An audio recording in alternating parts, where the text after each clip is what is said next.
O título da minha mensagem é o Evangelho do Reino de Deus. Isso porque existem muitos evangelhos. Evangelhos pregados, evangelhos que as pessoas acreditam, que outras seguem. Então eu fiquei me perguntando, meu Deus, deve haver o teu evangelho.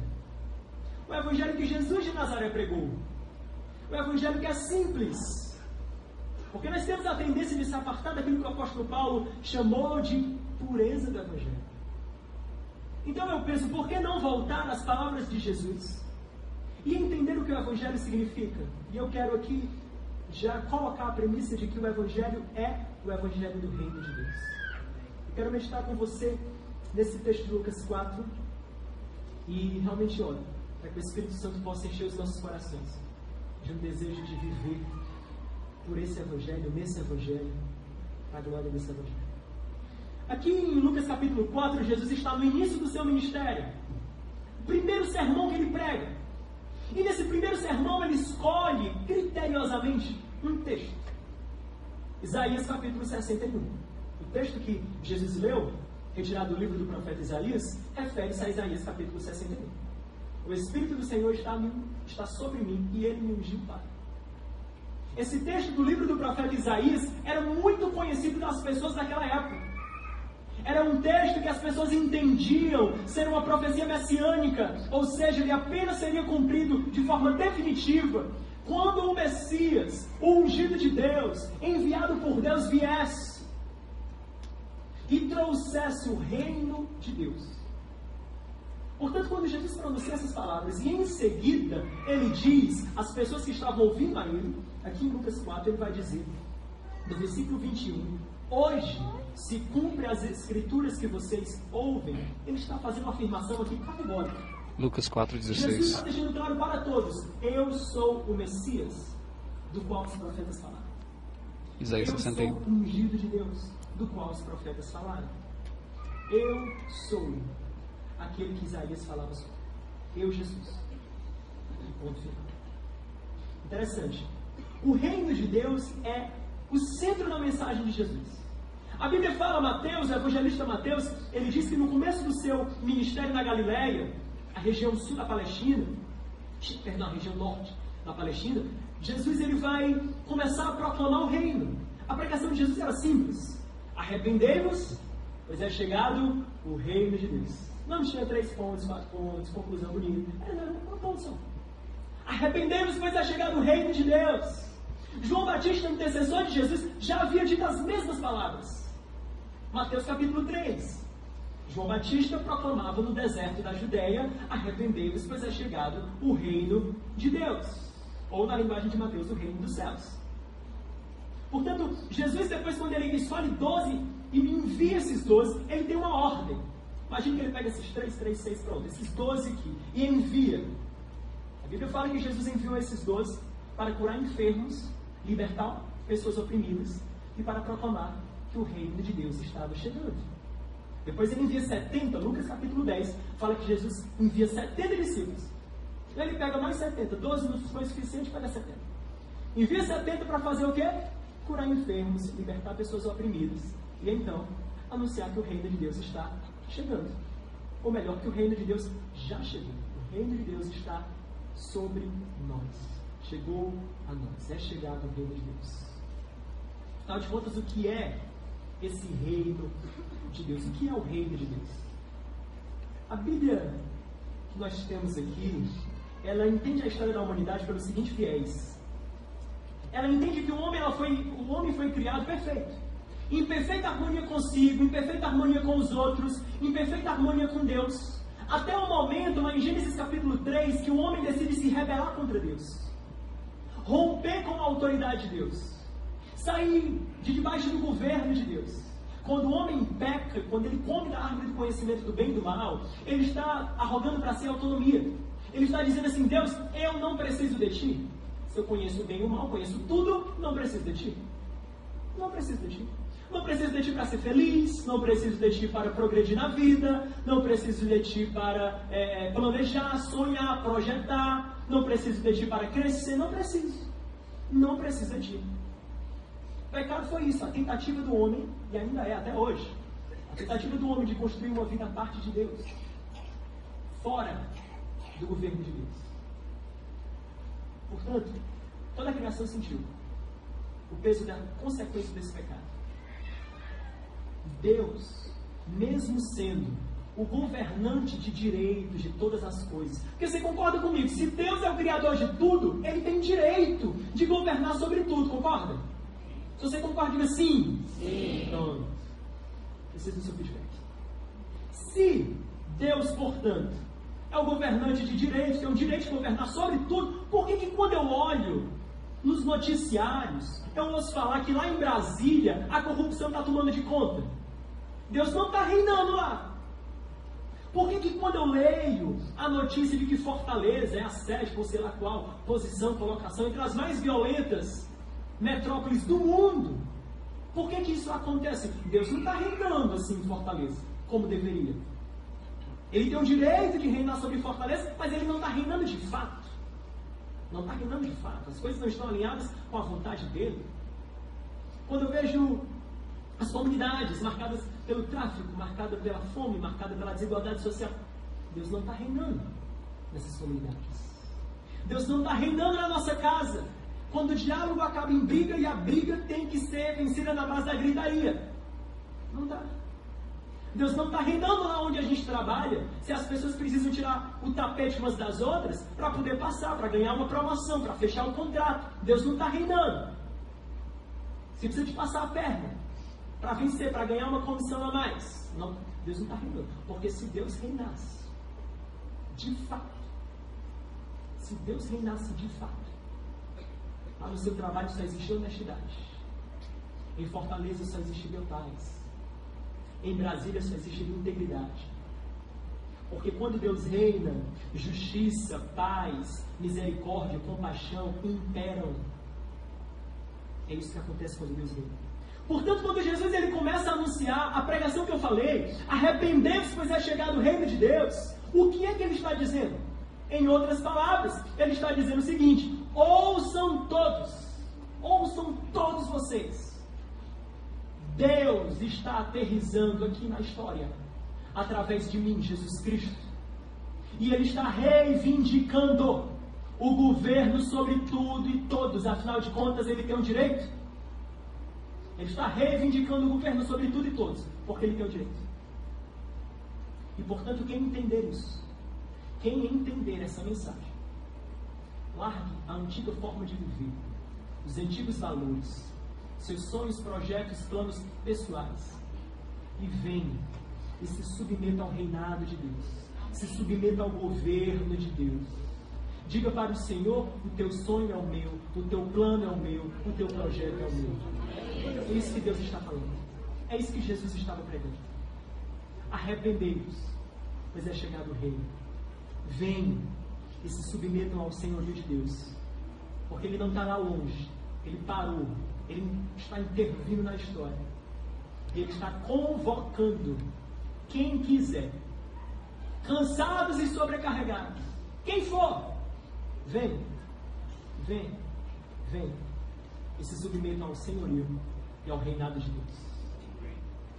Reino de Deus, portanto, e o evangelho do reino de Deus que Jesus pregou, é uma convocação de 3 coisas, no mínimo, 3 coisas: reavaliar, mudar, cooperar. Reavaliar, mudar, cooperar. Essa convocação que Jesus está fazendo para as pessoas, primeiro de tudo, ela leva as pessoas a reavaliar quem elas têm servido, qual é a causa que elas têm sido leais a, qual é o reino que elas têm construído, quais são os nossos valores, com quais valores nós estamos comprometidos. A convocação do reino de Deus me leva a reavaliar tudo isso, porque afinal de contas, se Deus está intervindo na história e Ele está dizendo que agora é tempo dele, Deus, reinar, eu tenho que decidir: eu estou dentro do reino dele ou não? Eu estou servindo ao Rei Senhor Jesus ou não? Reavaliar. Eu preciso reavaliar minhas lealdades, reavaliar a meu compromisso. Segundo, mudar. Tem gente que para na reavaliação. Somente se questiona, se pergunta, e eu oro que o Espírito Santo esteja levando cada coração aqui a esse processo de reavaliar algumas coisas na minha vida e na sua vida. Afinal de contas, essa palavra, antes de ser para qualquer pessoa, é para mim. Mas o segundo passo é mudar. Porque quando reavaliamos a quem temos servido, com quais valores estamos comprometidos, precisamos mudar. Precisamos traçar um novo rumo. Precisamos caminhar por uma nova rota. Mudar. Mudar. A palavra arrependimento em si significa isso, mudança. Metanoia, mudança de mente. Arrependimento é isso. Mudar. E depois cooperar. Porque o Evangelho não é assim. O Evangelho não é uma mensagem querendo convocar um exército de pessoas para ser santa, pura, imaculada e deixar o mundo explodir. O Evangelho não é uma convocação para a gente produzir um exército de pessoas santas, puras, imaculadas e deixar o mundo explodir sem conhecer o reinado de Deus.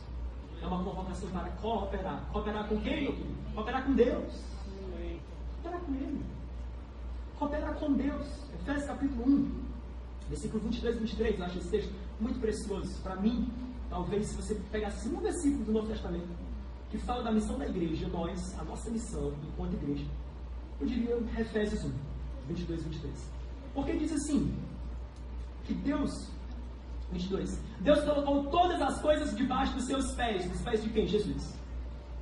E o designou cabeça de todas as coisas para a igreja. E ele descreve a igreja como o seu corpo, a plenitude daquele que enche todas as coisas em toda e qualquer circunstância. Sabe o que é a igreja? A igreja é isso. É o corpo. A igreja é isso. A igreja é essa comunidade de pessoas que Jesus usa para encher todas as coisas em toda e qualquer circunstância. Você trabalha no fórum, Deus quer encher o fórum através da tua vida. Você trabalha dentro de casa, Deus quer encher o teu lar através da tua vida. Você trabalha lá naquele condomínio prestando serviço, é naquele condomínio mesmo, que Deus quer preencher com a presença dEle. Cada um de nós. A igreja é isso. É o povo que Deus usa para encher tudo e todas as coisas em toda e qualquer circunstância. C.S. Lewis vai lendo, diz assim, que esse mundo é um território ocupado pelo inimigo.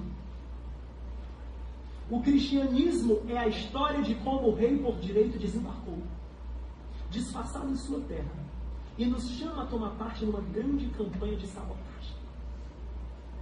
O rei de direito, que é Deus, desembarcou nesse território chamado mundo nosso aqui que o inimigo tomou.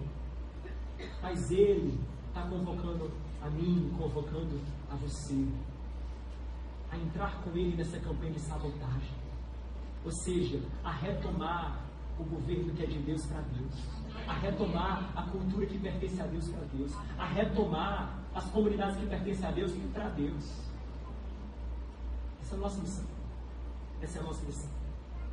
Portanto, eu quero deixar claro, você pode ter reparado até o momento, alguns talvez estejam se perguntando, João, mas você está dizendo que isso aí é o Evangelho do Reino de Deus? E onde estão os milagres, as manifestações sobrenaturais em massa? Onde é que está a prosperidade disso tudo? Não está.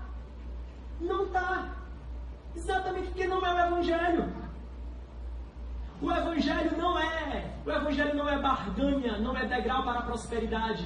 Ou seja, Deus é um trampolim. Aí eu chego em Deus, pulo em Deus para eu atingir os meus objetivos. Deus não se propõe esse papel. Deus não é degrau para a prosperidade de ninguém. Deus não é trampolim para o sonho de ninguém. Aleluia. É por isso que essas músicas dizem assim, Senhor, realiza o meu sonho. Antibíblica. É antibíblica.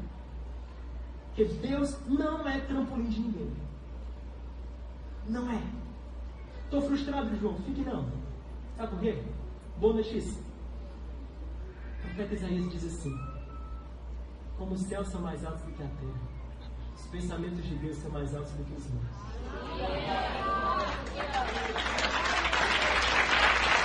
Seu sonho é bom, de Deus é melhor. Seu sonho é legal, de Deus é excelente. Troca o teu pelo dele. Troque. Vale a pena. O Evangelho não é show de milagres. Porque, novamente, Deus não faz milagres para atender os nossos interesses. Pasme. Ele faz milagres para atender os interesses dele. Quando você entende o reino de Deus, é isso. Base bíblica, Tiago capítulo 4. Tiago capítulo 4, versículo 1 ao 3. Tiago vai falar algumas coisas, e no meio dessas coisas, Tiago vai dizer muito claramente: vocês pedis e não recebeis, porque pedis mal, para esbanjardes em vossos próprios prazeres. Olha só. Tiago 4:3. Pedem e não recebem. Por quê? Porque pedem pelos motivos errados. Pedem para quê? Gastar nos seus próprios. Deus atende a oração? Sim. Deus diz sim e faz milagres? Só quem não crê em milagre é quem não lê a Bíblia. Deus faz coisas sobrenaturais, mas é óbvio. É óbvio. Sim, que Ele faz tudo isso para atender os interesses dele. Novamente. Ih, João, estou frustrado. Fique não. Fique não. Como os céus são mais altos do que a terra, os pensamentos do Senhor são melhores do que o nosso. O interesse de Deus é melhor do que o mundo. Os planos de Deus são melhores do que os nossos. Portanto, Ele quer um chamado. Venha e coopere. Coopere para o reino. Coopere na construção do reino. E Jesus aqui em Lucas capítulo 4, o texto que lemos, Ele fala que o Espírito do Senhor está sobre Ele e ungiu Ele para proclamar esse reino, para levar esse reinado de Deus, para incluir debaixo do reinado de Deus, eu diria no mínimo aí, 4 grupos de pessoas: o pobre, o cativo, o cego e o devedor. Os pobres, os cativos, os cegos e os devedores. Se vamos cooperar com Deus, é bom que a gente saiba que Deus vai colocar a gente na direção desses 4. Os pobres, os cativos, os cegos e os devedores. Eu vim para evangelizar os pobres. Evangelizar os pobres. Por que evangelizar? Porque Deus não está no negócio de dar esmola para ninguém. Porque esmola não devolve dignidade. Esmola não restaura a possibilidade de vida. Esmola não abre porta para ninguém. Esmola é paliativo para a nossa consciência. É isso, é esmola. Deus não está nesse negócio de esmola. Deus está no negócio chamado evangelizar. João sei o que é evangelizar. Evangelizar é dar folheta e dizer: Jesus te ama, recebe de Deus. Não é. Evangelizar, proclamar o Evangelho. Evangelho, boa notícia. Boa notícia de quê? De que Deus aterrissou na história por meio de Jesus Cristo e está agora convidando tudo e todos a se submeterem ao governo de Deus. Ei, como é que eu digo para o pobre essa boa notícia? A mim não. Deus está aqui, reinando. Vem se submete ao reinado dele. Que reinando? Que reinando é esse, meu amigo? Você está vendo a pobreza, a miséria aqui não? Que reinando? Se eu estivesse reinando, acho que um prato de comida eu tinha, você não acha não? Se eu estivesse reinando, eu tinha acesso à educação, você não acha não? Verdade. Você vai embora calado, né? Depois do dessa.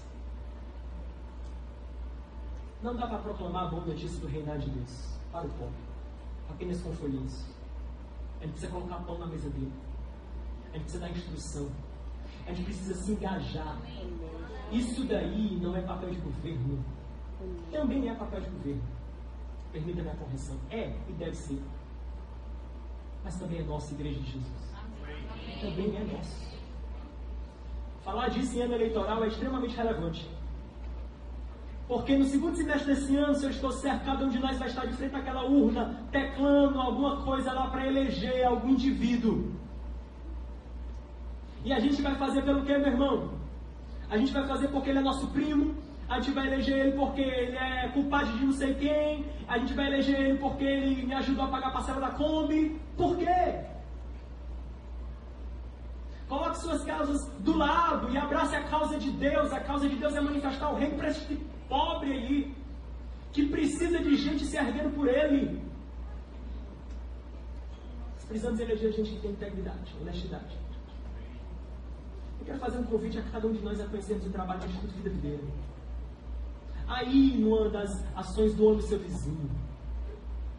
A entrar dentro de comunidades onde não tem saneamento, mas tem vidas que têm valor. Para Deus.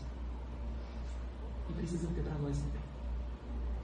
Deus da Bíblia Sagrada é um Deus que valoriza e se ergue pelo marginalizado. O Antigo Testamento deixa isso claro. Poderia citar vários textos, mas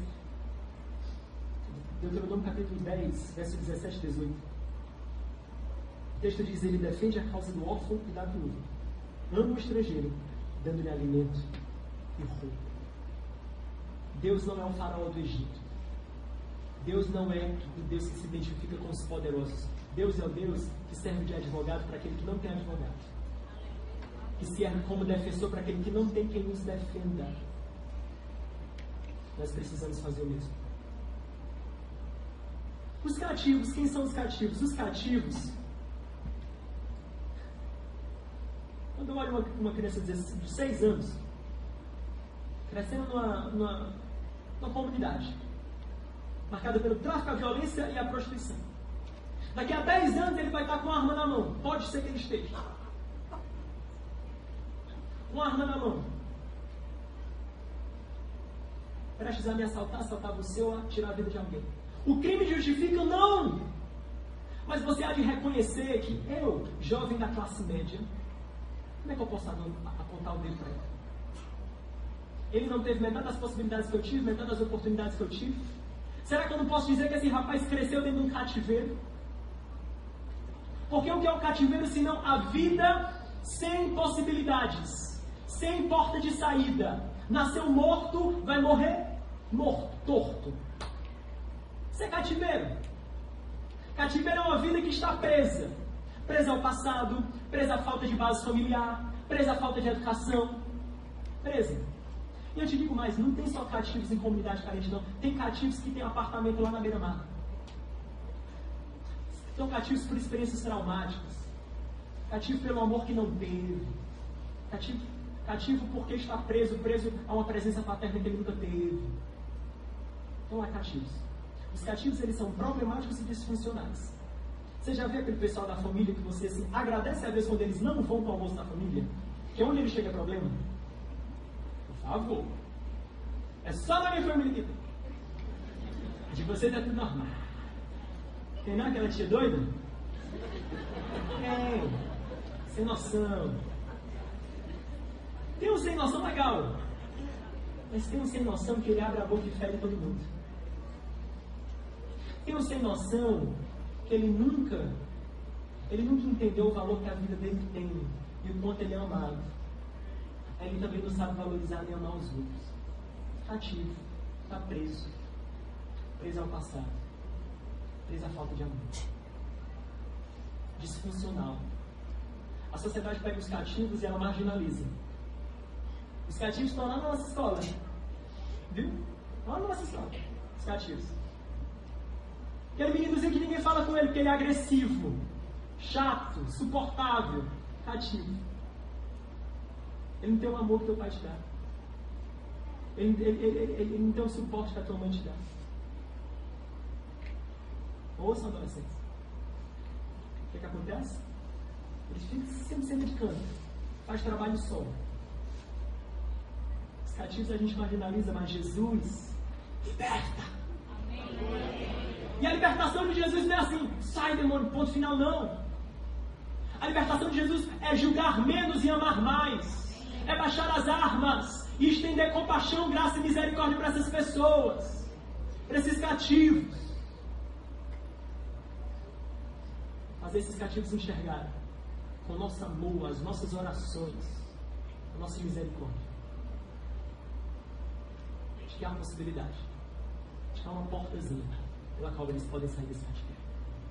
Celebrando a restauração é um lugar onde muitos aqui na igreja têm aprendido a sair de certos cativeiros. Que na verdade, todos nós temos cativeiros. Todos nós temos cativeiros, como Celebrando diz. Sou um discípulo em processo de restauração. É isso. Você tem uma placa aí na sua testa. Estou em obras. Estou em obras, é isso mesmo.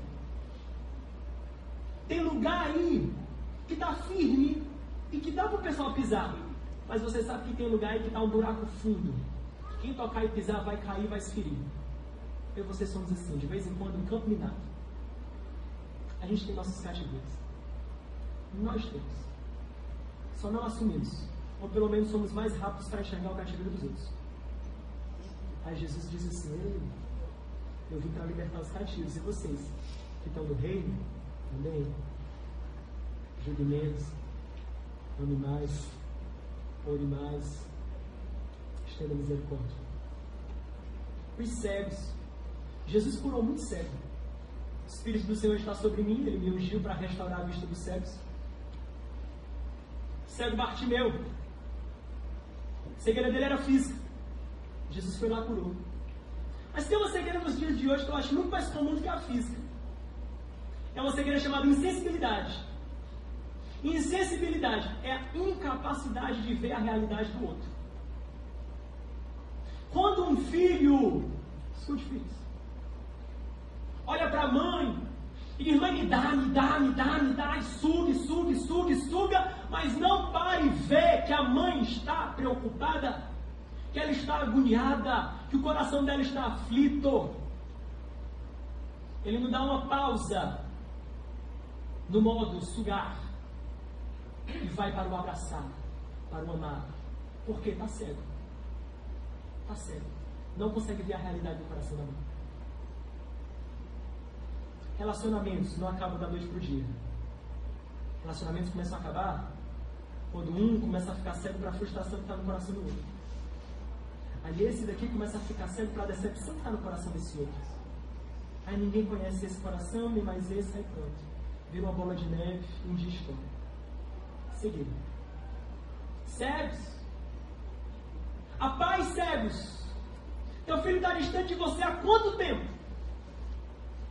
Já está a léguas de distância e você está cego. Não está vendo, ou pelo menos não está querendo ver. De que ele está lá, tentando conseguir no meio do mundo o valor que você não conseguiu. Mas tem tempo para mudança.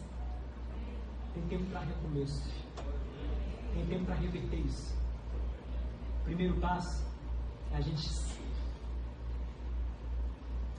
gente não entrar nessa de cegueira também. Porque quando os outros não enxergam muito a nossa realidade, a nossa tendência é devolver na mesma moeda. E se tornar insensível do mesmo jeito. Mas a primeira coisa é não entrar nessa de cegueira. Não entrar. E a segunda é quando a gente começa a estender misericórdia, quando a gente começa a se preocupar com o outro. Esse outro aqui que está meio cego começa a se incomodar. Começa a dizer: meu Deus, é esse contato do cego com aquele que vê que vai produzindo no cego uma vontade de romper com essa cegueira dele, de caminhar para um novo caminho, de enxergar os outros além dele. E quarto, os devedores. Jesus diz assim: o Espírito do Senhor está sobre mim para apregoar o ano aceitável do Senhor. Que ano é esse? Outras traduções dizem que é o ano do jubileu. O ano do jubileu era o 50º ano para Israel. 49 anos, no 49º havia o jubileu. O 50º. E nesse ano do jubileu, as pessoas que tinham dívidas, exemplo, se você por acaso tornou-se escravo por causa de uma dívida, não tinha dinheiro para pagar, ao ponto que você precisou oferecer você mesmo para pagar a dívida, e tornou-se escravo, no ano do jubileu, você recebia a sua liberdade. No ano do jubileu, se por acaso a tua e teus avós pegaram uma terra que um dia foi da tua família e venderam para pagar uma dívida, no ano do jubileu, a terra volta a ser da tua família. Ou seja, a cada 50 anos Deus dava a Israel a possibilidade de caminhar para um outro caminho, de traçar, de renovar, de recarregar as baterias. A cada 50 anos você tinha a possibilidade de recomeçar, do nada, do zero. A cada geração Deus colocava diante de Israel uma página branca na qual Israel podia escrever uma história nova. O ano do jubileu, portanto, que Jesus está proclamando, é um tempo de reconciliação. Reconciliação com Deus e reconciliação com os outros. Jesus está dizendo: o Espírito do Senhor me ungiu para convocar as pessoas a um tempo em que elas estão livres da sua dívida com Deus e, portanto, precisam também liberar as outras pessoas das dívidas que têm com elas. Não dívidas materiais, não estou falando de banco financeiro. É ofensa, é amargura. É coisas que as pessoas nos fazem e a gente fica cobrando delas. Um pedido de perdão. Fica cobrando delas. Fica cobrando delas. Jesus diz, eu vim para declarar um ano do jubileu. Liberem as pessoas de suas dívidas. Liberem as pessoas de suas dívidas.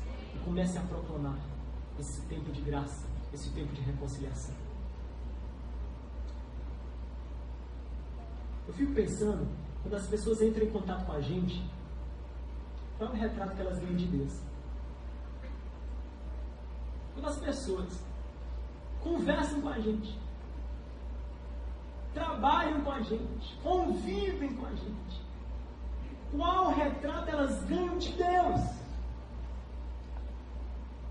Elas aprendem que Deus ele é mais condenador, juiz, do que amor, misericórdia e compaixão. Qual o retrato as pessoas ganham de Deus quando elas convivem conosco? Eu sei que nessa história toda há uma promessa de capacitação. O Espírito do Senhor está sobre mim e Ele me ungiu para. Foi o Espírito que ungiu Jesus para fazer isso. Foi o Espírito que ungiu Jesus para declarar uma boa notícia para os pobres, libertar os cativos, restaurar a vista dos cegos e declarar liberdade, soltura das dívidas aos devedores. E é o mesmo Espírito que vai ungir a mim e a você. Portanto, eu tenho uma palavra final e apenas uma. É que o Espírito do Senhor quer ser derramado sobre cada um de nós aqui, nesse lugar, nessa noite, de uma forma poderosa, mas não à toa. Não uma unção para que a gente experimente um arrepio, não uma unção para que a gente experimente um momentozinho sobrenatural, uma unção que nos capacite, primeiro de tudo a reavaliar quem nós temos servido, a quem nós temos amados, com quais valores estamos comprometidos, a mudar, a traçar um novo caminho, uma nova rota, tomar novos passos, novas decisões, lidar com a vida da forma diferente, a cooperar com Deus. Nesse processo de trazer tudo e todos para debaixo do seu reinado, a começar por mim, a começar por você, o Espírito do Senhor está sobre nós, Videira. Para nesse ano, esse tempo de fervilhão político, de eleição, de movimentação, de gente indo aí para o meio da rua, com bandeirão, com faixa, nós possamos dizer, a nossa causa é a causa do reino de Deus. Reino que devolve justiça, reino que devolve dignidade, reino que devolve paz, reino que traz reconciliação. É isso. Se engajar, colocar a mão na massa. Dizer, meu Deus, antes de ser empresário, eu sou cidadão do reino de Deus. Antes dos meus sonhos veio o projeto do reino de Deus. Antes de ser estudante universitário, eu sou cidadão do reino de Deus. Antes de ser pai, sou cidadão do reino de Deus. Antes de ser filho, sou estudante ou qualquer outra coisa, o que for. Estou no reino de Deus. Vivo para o reino de Deus. O evangelho que creio, que vivo, que pratico, que proclamo, que manifesto. É o evangelho do reino de Deus. Vamos ficar de pé.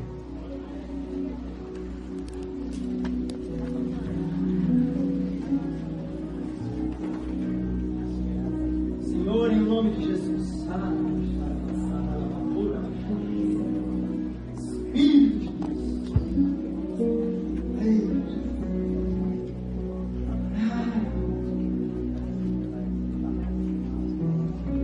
nós clamamos que o Senhor venha sobre as nossas vidas, nós clamamos que o Senhor nos direcione em cada dia, que o Senhor nos unja, Deus, para sermos instrumentos teus, do teu reino, avaliando, mudando e convertendo. Em nome de Jesus, nos unge,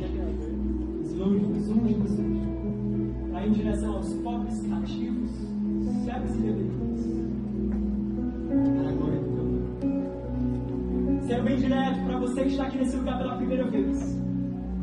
E pela primeira vez você quer entregar o teu coração a Jesus Cristo, você quer dizer, Jesus, eu te dou o meu coração. E pela primeira vez Você quer dizer assim: João, eu quero que Jesus reine na minha vida, eu quero entrar nesse reino que você está falando aí.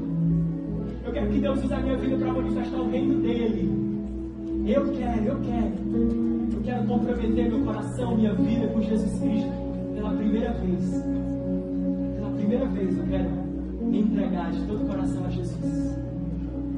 Queria que nós baixássemos a nossa cabeça, fechássemos os olhos, a igreja estivesse em oração e aonde você estiver, você pela primeira vez quer entregar sua vida a Jesus, você vai levantar sua mão bem alto, porque eu quero orar por você. 1, 2, 3, pode levantar sua mão bem alto. Deus te abençoe, Deus te abençoe ali na frente, Deus te abençoe, Deus te abençoe.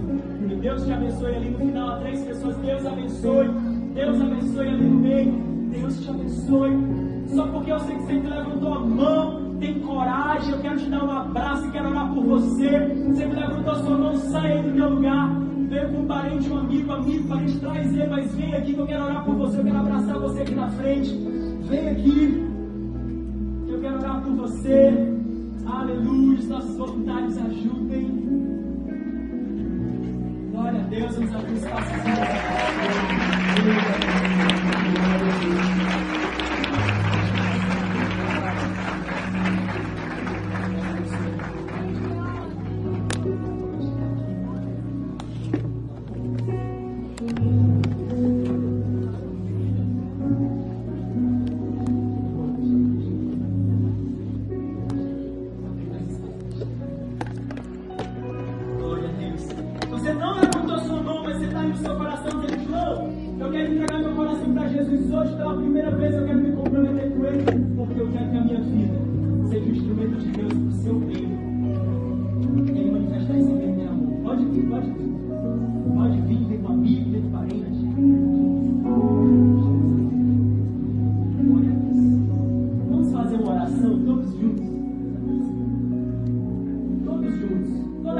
Vamos fazer a seguinte oração. Vamos orar assim, do fundo do coração.